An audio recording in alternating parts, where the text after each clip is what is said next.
Right, welcome back to the channel. Here we go again. Welcome to our league roundup.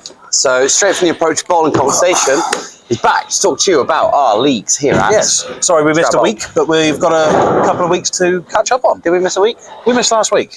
Did we? Yeah, we missed last week, so we've got 2 weeks of catching up today. Time is flying by here in the bowl. Yeah, we didn't get any videos done last week, so we've got I'll take Division 1. You can have Monday. We'll start off with Monday. Oh, there's another good one for you.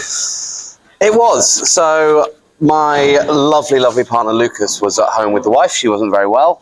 So I had a fantastic sub come in. I wonder who that was. Who was that? I don't know. Let's edit some photos in. Oh. I had Mark, right? What a guy. Who we did actually set the new high team scratch series. You know, Mark shot a 236 average. Yeah, 705, which was nice. And you had a 657, I think. I did. I had a 213 average. Yeah, which you I finished, I think, 219. 219. 219 average. I think, yeah, you had 240 something last game. Yeah, I did. It was very good. It was good fun last game. I was fine. I think we both struck out from about the 5th frame, 6th frame. We did. Sixth. And I'll be honest, I felt bad. It was probably the best I've ever seen Shabazz bowl as well. Yeah, they do. You know? So I subbed for Mikey about 3 weeks prior, and had 702, sub 715. Mikey bowled really well, and Gary had back-to-back 200s to finish. And then you asked me to bowl, and then I was like, "Oh, I'll see who we're playing." Went and had a look, and I was like, can I do it? And then I went and did it again, and I thought, well, we'll have a bowl. So I think we always have a laugh. Apology. We do always have an apology. But we always have a laugh. It's such good fun bowling with them. Yeah, you know, they're really always in good good spirits. It's great fun. And it brings out the best in them, which is amazing. Because Gary's tried a few new things, a few new releases, and he was amazing. He had, I think he had back-to-back 200s again, and he was loving life. So the league is really hotting up here on Monday. It is getting, I think, 4 or 5 weeks left, including this week, so not long to go. Not long left. 5 weeks. On top there, what week? So, but yeah, this is after round 40 or 45, so 5 weeks left. 5 weeks left. Go. And you are how many points clear? 9. 9 points. So that is a week and a bit of points. So you've got a good cushion. So if me and Lucas, if we keep bowling well, we've got 2 games tonight. Final push this is. So yeah, so it's going to be a really interesting one, really. You've got Irritable Bowl Syndrome, which is Alex and Nick Corsa, who are just below us at the moment. And Toma, and they've been bowling well. Like, Nick and Alex bowled pretty well last week, and then just underneath them, you've got the Brooklyn Dodgers, who you played this week. Who we are playing this week. So I'll try and get on commentary for that one this week. That'll be a good match. 16 points clear. But if they win that 8-0, that's 8 points clear. But they are a game ahead. Yeah, so you've got to... we have to win. We have to win. Right? That's a big match. That is huge. It is a big match. And then you've got Gembo in 4th. Fair play, James and Gemma. They've bowled really, really well. Yeah, they do every year. They're top 5. Ones to reckon with. And then in 5th place is Beers, Babes and Bowling, which are Charlie. Yep, they are a good 2 weeks behind though. Sat at 152 points. So they are ahead of Dirty Hookers at the moment, which is obviously Mike and Dan, and they have a game in hand over them. So Dirty Hookers are in 6th. Should stay ahead of them, but you just never know. You've got Kit and Adam, Wesley Crushers. No, Wesley Crushers is Dan and Barry. That's Dan and Barry, in 7th. Strike It Lucky, which is Hillary, James, Annalise, and Tina. In 8th. All the Gear No Idea, which makes me laugh, which is Will Frush's team. Dan Parrott now. Dan Parrott and Will now. And Charlie as well. Team. Charlie's had a few matches this season. Yep. Then we go to Brooklyn Badgers, which is Adam Purnell, Rob Saunders, James Lynn, and Dave Pembury. And then we move to Angel Fish, which I'm actually hoping to play soon. Stephen Val, you haven't played them all season. Been in the league. You've been away or they've been away. Yeah, so I'm hoping to actually play them at some point. Then we move down to Cold Turkey, which is Kit and Adam. That's Kit and Adam. They're playing 2 matches tonight, so again, they might be able to jump up a few places. Yep, and Terrapins in 13, which has just been taken over by... That has been taken over by 2 of our long-standing Thursday bowlers, Vincenzo and Craig. Yeah. Wiggy. As Mikey dipped them earlier, Vinny and Wiggy. Vinny and Wiggy. I like Vinny and Wiggy. In 14th, Shabazz, all right. Tough season for them this year. Tough. They'll come back. They'll come back. Tough season. 15th JB, 16th Pirates. So it's all to play for in division with B&B on Monday Night League at the moment. It's a very interesting way the game's going. There's a lot of outstanding matches, as you can probably see.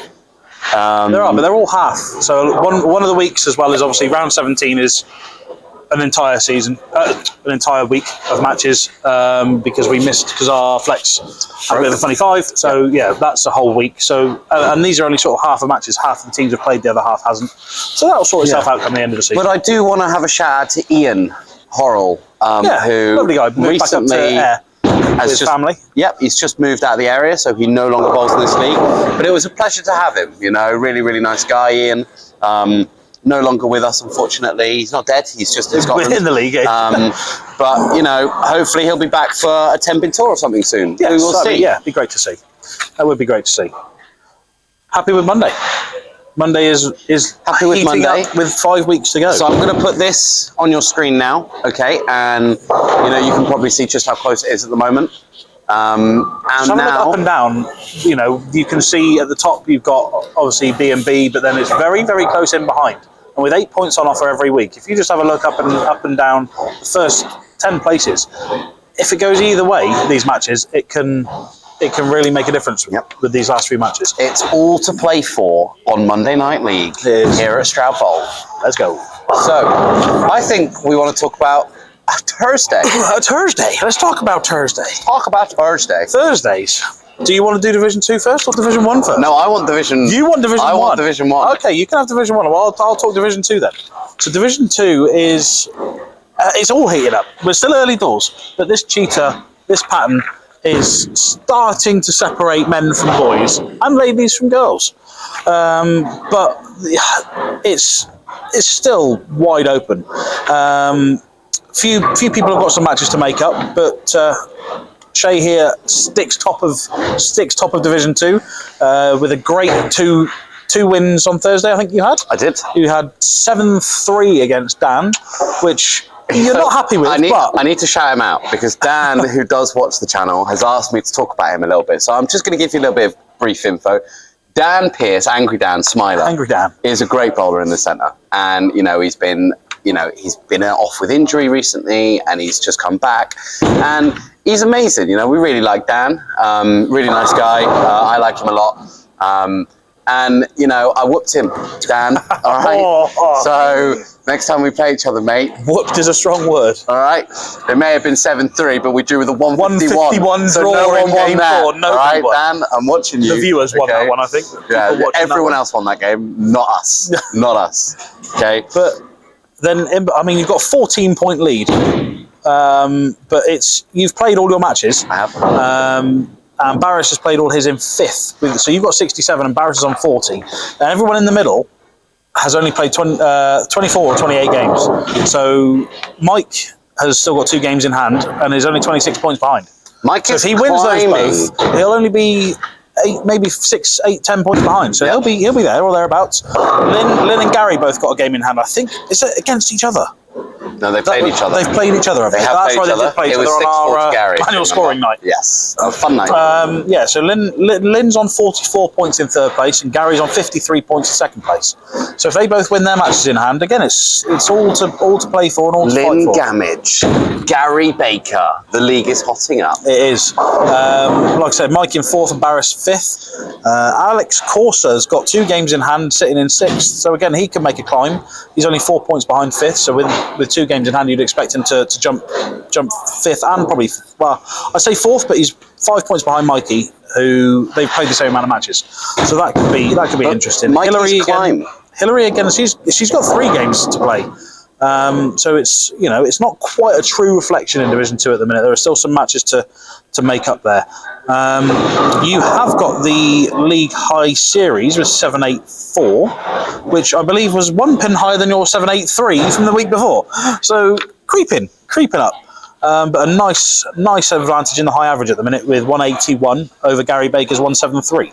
So you've got a good 8-pin cushion there. That's for me. That's always the one I want, is the high average, because it's the whole season. Yeah. It's across all the patterns. Yeah. You know, you can have a good game and have the high game, or you can have a good week and have the high series. But the high average, there's no arguing who has the high average, or who's been the best that season with the high average. Are you hinting at this? There's a hint at that, but you look at that, right? So you look at that. Switch over to that quickly. You look at that, and then you look at the difference between me and Rory. And Rory is still 4 points clear of me, and I'm like, what do I have to do? I mean, bowling Vincenzo this week. Winning your games, It's about the it is, because I bowled Vincenzo on Thursday this week, and I think I shot 787. Not great, but not horrific. Pretty good, actually, on Chia. Yeah, then Vincenzo pulls out his PB on that pattern with a 795, but I'm just there, and he thrashed me 8-2, and it was like. But it's not about how well you bowl, it's about whether you win the matches against your opponent. Exactly. A win is a win at the end of the day. Your 151 draw, okay, you didn't like it, but it's a point. It's a point in the bag. It meant you won the match and didn't lose the match, because that could easily have been 7-3 the other way, or 8-2 the other way. So if I'd lost the match, it would have been 6-4 to 6-4 the other way. So those little frames can all make a difference. Jared still sits top with his 246 high game, with your 245 slightly in behind. Dan is second with 762 high series, but I mean, these figures are going to be. They will all disappear, because the next two patterns are a lot easier. Well, I say a lot easier. The PBA patterns, they're not a lot easier, but the next two patterns are easier than Cheetah. Viper and Scorpion, I believe, for the next two. Yeah, they are going to be a little bit easier, and that will show. So the high series and the high game, I think they will disappear. I can imagine the high game for Division 2 will be somewhere in the 270s, maybe 260s, and the high series will probably be somewhere 840, I'd imagine, 840, 850, or someone might have a big week somewhere. You never know. Gary might push a week, you might go, silly for a week. Just never know. Everyone will try and have their say. But Division 2 is looking steady at the minute, but it's difficult to comment on too much, because there are a fair few people that have got 1 or 2 matches to do, so it'd be really good to try and get those caught up in the next few weeks. Over the Easter break, potentially, that will, once our league roundup's in after the Easter break, we might have a few catch-ups, because there's no scheduled league for those weeks, so hopefully we can get a few match-ups done in those couple of weeks off, and then we'll have a real good see of how Cheetah is playing out. Okay, I think it's my turn. Division 1. Let's talk about Division 1. All right, so this division is a lot closer, because people have played a lot more of their matches. So we currently do still have Rory sitting in first place. Okay, Rory has won 50, lost 20 over 28 games. He's got a great high average of 184. Not high average. Second high average, sorry, apologies. Second high average of 184. High series of 811. And a high game of 230. So Rory's actually bowling really well this season. He's steady. He's steady. He's winning his matches. And that's the difference. And I think him beating Vinny early on. That helped. He won 10-0 against Vincenzo, and Vincenzo beat me 8-2. So straight 180. But we're going to go into second place here. So we spoke about high averages earlier on. Okay. And so the high average in Division 2 is 181. Yeah. But the high average in Division 1 is what makes men. Because Mark has averaged 198. Creeping towards that 200. I want to get there before Cheetah finishes. Sitting in second place, 46, won, 24, lost, 28 plays. Same as Rory, same as games. I've lost 2 matches. I've lost to Simon and I've lost to Vincenzo. So they're big. And Rory's 14 points in those 2 matches. Yeah, so which is more than half of the points I've lost. But Mark does have the high average. Mark does have the high series, and he has the high game. So it's coming. So all he needs to do. What is the high game? Is it 267? 267. That'll disappear. Yeah, that will disappear. That might be the high game for Cheetah. We'll see. It probably will. Probably will be. Someone might carve out a 279 somewhere if they bowl. If they have a really good week. Yeah. But I can't see that being beaten. But I am going to actually bring up Danielle, right? Because Danielle is currently those matches done. Where's she gone up to now? There you go. She has 2 games in hand, and as we spoke, it's 10 points for a 10-0 win, right?